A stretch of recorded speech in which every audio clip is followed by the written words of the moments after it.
camera because that one's not working. Excellent. Alrighty. Cool. Alright, so thank you for joining us here at MYOB Partner Connect 2014 in Wellington on a Saturday morning where we all look like we need more coffee than we probably had. Loads of fun. So this morning we're talking to Josh from Kounta. I was going to say Matt. No, where I got Matt from? Anyway, Josh from Kounta about point of sale. So, Josh, welcome to Wellington. Thank you. Is it your first time? To Wellington, yes. There's a lot more people in North Island than South. South, there's about 15 at this range. Yeah, true, exactly. Yeah, and a few sheep. And I know that because I'm from. Yeah, anyway, moving on. So, in your words, what is Kounta? Kounta is a point of sale, but so much more. Point of sale sort of gives the impression that all you can do is sell, but it's a whole service around that. So reporting, being able to manage your inventory, being able to sell anywhere, and then using that as a platform you can then connect down to all these other services, accounting, payroll, online ordering, e-commerce, all those kind of things. Okay, so when I think of point of sale, my mind goes back to when I was working at BP stations as a kid at university and all that sort of rubbish. Big machines, big tills, big buttons to push, a lot of work, ticker tape at the end of the day that you had to round off and all sorts of stuff, although I had someone else doing that. But is that still the case? Are we still in that world, or how is Kounta different to that concept of the old tills? It's not, and it is. It's more about giving people choice. So being browser-based, basically run on anything. So that nice looking tablet over there, big 300-inch Dell. Yes. It'll load up on that. You know, the dusty old machine that you see running in most of your hospitality venues, it'll run on that. Your sexy little iPad, run on that. Nice. Hangs on paper, run on that as well. So giving people that choice for their form factor is a big thing, being able to reuse that hardware, but giving them something that's now connected. Same thing that you guys have done with Kounta Right Live is taken what was a good existing system and now connected it to the rest of the world. Yeah, to give people that option. So when we talk about connected, you know, we're all online, right? So I'm online here, and you know, all our phones are on. But we all know times when there's offline as well. So with the old tills, you didn't have to worry about that. How does it work in the Kounta world where you're the online-offline model? Well, with the old model, you typically had a server in one of them was a lead terminal. So if you had local network problems, you had that same offline concept. With Kounta, we've designed it to run standalone. The majority of what actually happens on that device when you sell it. The whole back office thing, yes, that won't work offline, but actually selling the core business functions that you need to continue to trade will work offline. Excellent. And likewise the iPad, right? So you're storing everything locally on the devices, so you can go and use them. Yeah, only the things that you will actually need offline. Yeah. The things that make it quick and snapping. But in terms of any data, if you lose your iPad, the worst you're going to lose is anything you did offline. Good. True. Yeah. So okay. So when you connect it to Kounta Right, what are you putting across from Kounta Right? What are you pushing back into Kounta Right? So we've got a couple of phases that we're working through. The first one is sales and reconciliation information. So all of your product sales, all of your cash that you count up during the day, your different payment types, mapping those across when you finalise them. And then moving on, the next thing we'll be doing is accounts receivable. So being able to generate a lay-by sale or account sale, syncing that up into the Kounta Right Live platform, and then being able to tender a payment against that from either end. So leveraging all the stuff you guys are doing on invoices and things like that, pay direct, and on our end, being able to actually come to the store and say, I want to pay with card, I want to pay with cash or something like that, keeping that in sync. And finally looking at ways of getting the inventory and the stock synced up between the two so that people have, areas of responsibility. So one is for operations, that's where they can go every day as a merchant interface, and then making sure that all that information is current for their account. Yeah, excellent. We talk about Kounta Right, and of course we've been mentioning here Essentials. Where are you at in the Essentials world as well? The guys have connected the API, which is good.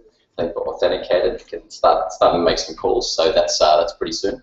We are going to do the sales and reconciliation first, and then as other stuff comes, we can move on it very quickly because it's cloud-based. Yeah, it is, absolutely. And so, yeah, Essentials as well. So that's fantastic. The other thing we get a lot of questions around is price. How does the pricing model work for Kounta? So we've looked at other stuff in the market, and if you work in the SaaS industry, you can get very complex. You can make things build like Lego, and it's great, but it's confusing.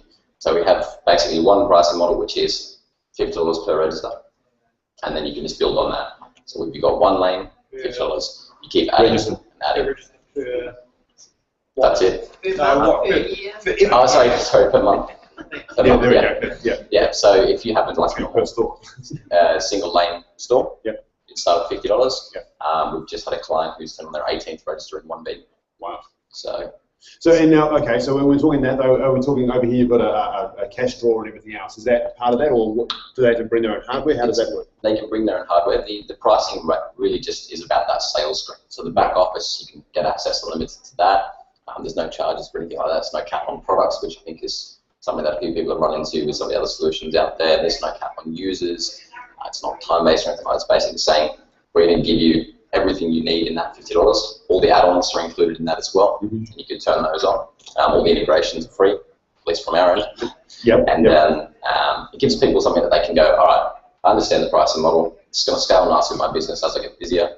I can just add more registers month by month. That $50, is that per concurrent? Yep. Because it's weird that you have it on like 1 million devices, probably, if you're using 2, pay 2. Yeah, so each register can be connected to one physical terminal at a time, so whether that's your iPad or whether you disconnect it and use it at home, or you drop it and break it, whatever, another one. Okay. So nice. The other question I've got is around the hardware. So I know in that world of point of sale, there's different printers, there's Star and Epson and whatnot, and there's cash drawers and Ethernet-based ones. How complex is it to solve some of those technical issues of getting those things to work, especially with an iPad or some of that new technology? So there is 3 methods of interfacing with peripherals. Barcode scanners are easy. They basically just act like a keyboard, so most things will work. In terms of the printers, because it is browser-based and the browser is still wrapped in this layer of security to protect you guys, there's only certain ways we can print. So with an iPad-based solution, you can use any Epson Ethernet printer, any number of them. So things like production printing as well, you can support that. And then we've got the Epson Intelligent Printer, which is a really cool device the guys came out with about 2 years ago.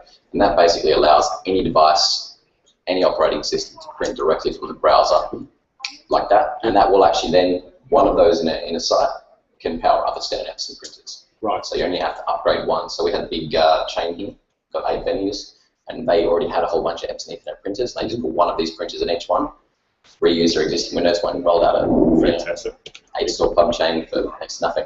Yeah. Last method of printing, which particularly in retail for you guys is a big one. The complexity that we support in hospitality isn't really relevant to you guys who have got retail manager installations. So what we've done is actually put together a browser printer. What that allows you to do is basically print to any printer. You can connect to Windows or Mac. Oh, okay. Just to print receipts, and whether that's A4 or like a normal receipt printer. And if it is a receipt printer, you can set that up so you can pop cash draw. So your existing retail manager installations, you basically download Chrome, you log into Kounta, and it works. Right. Nice. With what you've got, whether it's USB, serial, doesn't matter. Cool. So talking about that, you mentioned the hospitality. Where does Kounta fit in the market? Because there is a difference between just normal retail and hospitality, and I mean, hospitality often has table structures and other things on it as well. Where are you fitting in the market? What's a typical customer look like? Yep. So we've focused on hospitality in early days. We've got some really cool early case studies that we worked with. We focused on hospitality because that was where our customer base was, but it also really stretches you in terms of speed and stability. So we've spent the last few years really refining that process, so you now can have an A10 registered venue, which is pumping through like 3,000 or 4,000 sales in a night.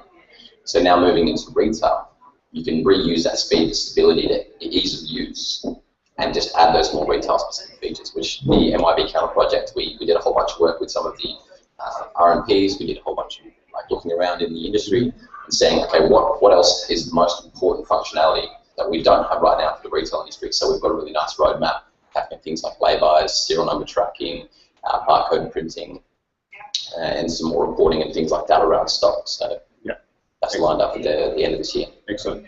All right. So look, and the other thing is, with you mentioned add-ons for the Kounta world. We know that a number of them are our existing ones. So in Australia, we've got Tanda, who do staff tracking, also plugged into here. And so it's really great to see other add-ons layering on top, which is quite exciting. You've already asked some questions, but what about questions from the floor? Anyone else got questions for Josh while we're here? Loyalty. Great so question. I put out the call. One of the best integrations we have is with a company called Collect Rewards, and they're actually just based up the other end of the street pretty much. Yep. So I've invited them to come down. Hopefully they'll be here later on this afternoon. But loyalty is provided through add-ons. We've actually spent a whole lot of time building out our API to specifically allow people to take their loyalty solution and plug it into the actual sale process. So it's not just syncing data in the background, it's actually at the point of sale when you're linking a customer. It goes and gets that information in real time without slowing you down, gives you the rewards that they have, the points that they have, so that your staff, all they have to do is go, redeem. Nice and easy. Yep. We've got some F+ integrations in Australia at the moment. Unfortunately, they don't work over here. We are working with a couple of companies here to get a solution to market as soon as possible. Nice, nice. Any other questions? I've got more. Yeah, please do. Absolutely. Always do. So one of the ones that I've been talking about is about the integration of the data, and I know that it's on your roadmap that it's going to be fully integrated. And one of the things as RMPs that we hate is that you've got half your data in returns, half your data in account right. Where is the data at the moment? If we were to set up a store tomorrow with stock and creditors and suppliers and customers, where is the data and how does that interact right now with the account right? Cool. Okay, so there's a few things looking at an integration like that. It's a bit inefficient to really sync everything because there's different areas of responsibility. So what we try and do is make sure that role-based things work on applications. So if you're a store manager, you only have to deal with Kounta. If you're an accountant, you only have to deal with Kounta. So the idea is making sure that no matter where you go, wherever you need to do most of your interaction, you have the data that you need. So you can look at it and say, we don't sync everything. The goal for us is to make sure that I can log into whichever application I need to, and that's all I need to use. Does that make sense? Yeah, but so where is it? Specificity. Okay, so specifics. At the moment, where does the stock sit? At the moment, where does the customer sit? And at the moment, where the suppliers sit? So with the stock, that most likely will sit in Kounta. There is the option to integrate those things later on. That's something we're still getting feedback in the market. That's part 2 of the integration. But things like customers will definitely be in both. They'll always be synced up. And your account-based customers, people who you need to receive payments from, you actually need to track, will be in both. Those sales will be in both. So again, as a person working in the store, if I've made an account sale, people can come in and say, oh, I want to put money in my account. Traditionally speaking, it's in one or the other. So you're like, oh, no, I've got to write this down, what's in this person's account. But I can get that in real time and see the status of all their sales and go, okay, I want to pay it in this. We then immediately sync that across to account right and mark that as paid. Likewise, the other way around. So you guys can do all these account sales in store. Then in MYOB, you email a statement out to the guys. They can bring that up, can pay it there, or it may be allocated bank deposit, and that syncs back the other way. So things that are most important we're focusing. Yeah, it's very different, of course, to the retail project in the sense that those two products didn't talk to each other. You had to manually import or export to get stuff in and out. With the API, everything's live. So they're all sharing the common thing. It's still good practice, though, to pick one as your source of truth. So you're saying, hey, if you're going to be using this product that might be counted, then that's the source of truth, and everything else is fed back to account right.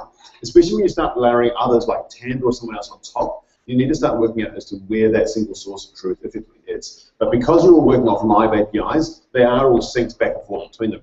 If, however, there is some matter going on, you need to know which one is the one that you're going to go back to and trust. So you sort of make that decision. And it depends on the setup and the way you're structured and such like. But because it's all API-based, it makes it so much easier to have that data flowing back and forth. Cool.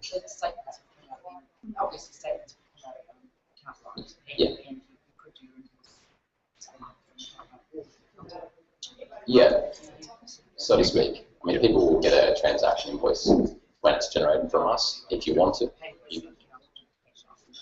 Yeah. So again, it's about focusing on those roles and being able to make it very easy for that person to log into one system and use that as their base. Whether that's account right, if you're accountants, your bookkeepers, your financial reporting, or whether it's your operational stuff, going into Kounta and saying, okay, this is how much stock I've got. Actually, you can make a business decision around my costs and things like that. Yeah, absolutely. What about order and purchase orders, those sort of things? Yep. So we do have.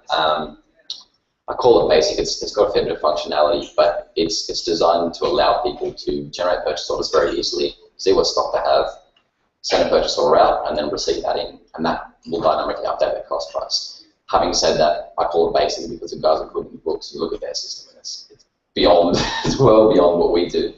Even the stuff in account right's much more complex. But what we've done is we've built something that allows people to put together the basic functionality that they'll need to run their store, and then use that interface to connect it to niche applications that do it much, much better. So Kounta, cost management, menu management, and probably 10 other things I didn't say because he's looking at me like that. Hi, Andrew. So the guys have actually got an integration with Kounta, which some people are using, so menu management, all the costing and things like that, which is really cool. Even guys like Web Ninja starting to connect some e-commerce soon. Guys like Tandy who focus on payroll and rostering, and there's a whole depth of functionality in each of these applications. They actually do a lot, and there's no point in us ever trying to build that. We'll never do it as well. So instead of having one team of people stretching themselves over 20 different things that they don't really understand, you have us sitting in the middle of a merchant experience and putting all these people who excel at what they're doing around it, and you can start to build a really nice business tool. And it's that sort of story where actually even, we talk about add-ons, and there's that whole wrestle between is account right in the center of the world or is someone else in the center of the world. And in this case, you can see account right becoming the add-on. We're just the accounting ledger in the background. We're not the day-to-day operational tool. We're not the one that's the center of the universe. In this case, it could be someone like Kounta or someone else. The other thing that's going to be interesting over time, you talked about purchase orders. Right now, so we talked about the data syncing back and forth really cleanly. Purchase orders is the one area you can't do that on the API right now. You will be able to with the new release coming out very shortly. But as our API expands as well, that synchronicity of data between the systems will improve over time. So that's sort of areas where, again, if you were really doing a lot of purchase ordering, you'd make that decision that Kounta is definitely your single source of truth, because trying to get that back in account might be a pain in the butt right now. 3 weeks from now, it'll be fine. That permission-based stuff as well is looking at, I'm a store manager, does he really need access to my accounts book? Yeah, correct. No. Does my account need access to Kounta? Yes, for some reporting bits and pieces like that, but realistically that person excels at using account, so let's keep it in there. So I don't even think it's about what's at the center of the universe, it's just looking at what's the best interface for that person to do what they need to do. Exactly. And the nice thing about all these APIs moving around is that nothing really has to be at the center. You can be connected to lots of different things. So Tanda goes MYB, Tanda, Kounta. So you clock in Kounta, you do your rostering and payroll approval in Tanda, they do a reward calculation. They push that into MYB, and you go, hey. Yeah, it's easy. It's easy. Nice. Yeah. It raises an issue, and you talk about the single point of truth, is that at some point someone needs to be the single consultant of truth as well. That manage, that's respond what. Yeah. Because I know there's issues with the Blue product and some of the add-ons is they'll go, oh no, the problem is with the add-on, and the add-on, no, the problem is with the Blue product. Exactly. So we need to be really careful. If we're selling a solution, who's responsible? Which brings me to my next question. Great. And I know this is just tell me to shut up if it's been addressed later on, but the process of how we become certified in Kounta, and what's in it for me? Yeah. I'm asking so let me before we talk about certified in Kounta, because that's actually Josh's question, not Kieran's question. What I do want to talk on though is certified add-ons. So one of the things we are introducing is certification for our add-ons, which is to address and support that structure around where does the buck stop, and who do I call, and what do I do around support, and that sort of thing. So we are trying to address some of that by introducing an idea of certified. And we take a deeper look at products. They have to meet a certain minimum bar of customers on board. They have to meet certain levels of support and those sort of things. We're actually exploring with Kounta the idea of when someone rings a given number, is it us or them, where does that route it through the system so that the right people are trained? So our call center people trained to a level, not to the level of your team, but to a level where they can answer some of those questions and then know who in his team to pass that across. So from a customer experience point of view, it's really nice and we're looking after that. So we're trying to work through what that looks like. It's not set in stone or anything at this point in time. But that certified idea of certified apps alongside the idea of certified consultants means that you may well become really well versed in Kounta, maybe Tanda, maybe a couple of those 2 or 3 of the key add-ons that you're working with quite regularly. If you're in the trade space, I'd say you're probably going to get to know the guys from ServiceMate, Smart Jobs, maybe AdTrack really, really well, and you'll know those ones. You'll know where that thing, and you become that expert in your sort of space as well, and you'll know where those sort of lines go, sort of thing. So that's what we think is going to happen. Bit of a learning experience as well, and see how that's going to play out.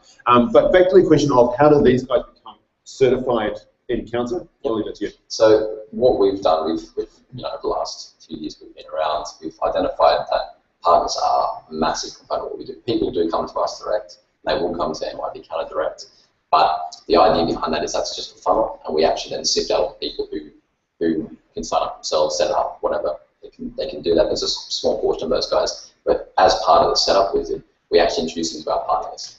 So We want to get as many people as possible who are the right people in there. Not oversaturate that, because otherwise you guys just end up getting into a price what keeps in business. So for us, it's about picking the best. We don't compete on price with each other. No, you don't. But if you look at like the Zeros of the world, the banks of the world, they've oversaturated the market now. So you go, oh, this guy, and all of a sudden there's no point anymore. And we can't invest enough time in you guys. So it's not just about more; it's better for us. At least with Kounta, and the MYOB thing might be a little bit different, but we've actually put together a certification pathway for a few different things. You can come in the door as an advisor, and that's really just someone who wants to be aware of Kounta. They have a Kounta account, they can introduce it to people, they can remain relevant in that sense, because a lot of people go to their account and go, do you guys have what's up? You may not be an implementation partner, but you want to have a nice solution that will connect to what you're offering in the market that you can refer people to.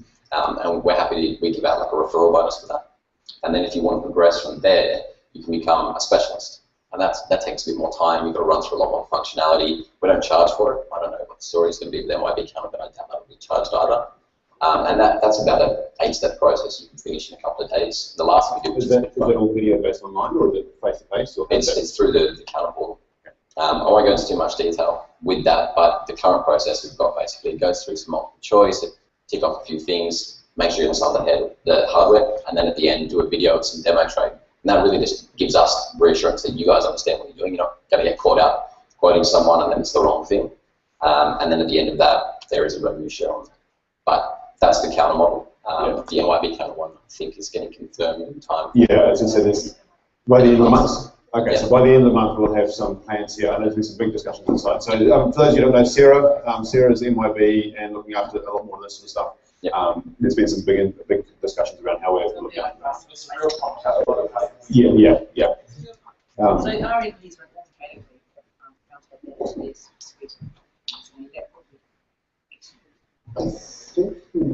In Australia, we're doing a mass certification of all the RMPs, and based on the feedback today, Sarah's already started pulling teams together to do a similar kind of thing here. Yeah, cool. Because you guys are all keen.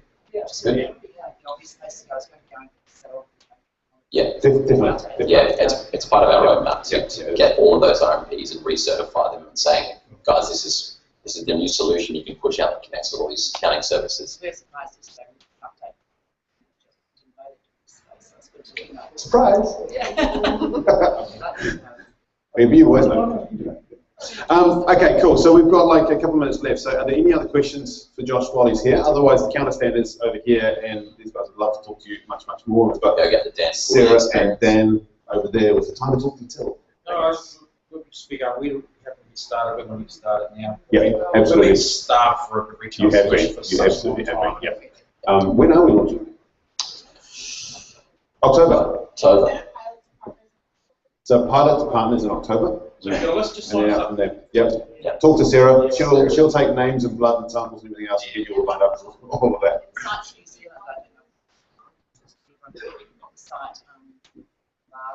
Yeah, so we've got a whole bunch of smaller guys, but one thing which don't get in your head that Kounta's pigeonholed to one particular industry, one particular size of customer. We have guys who literally are holding all of them and admin and no cash drawer. They just use it like that.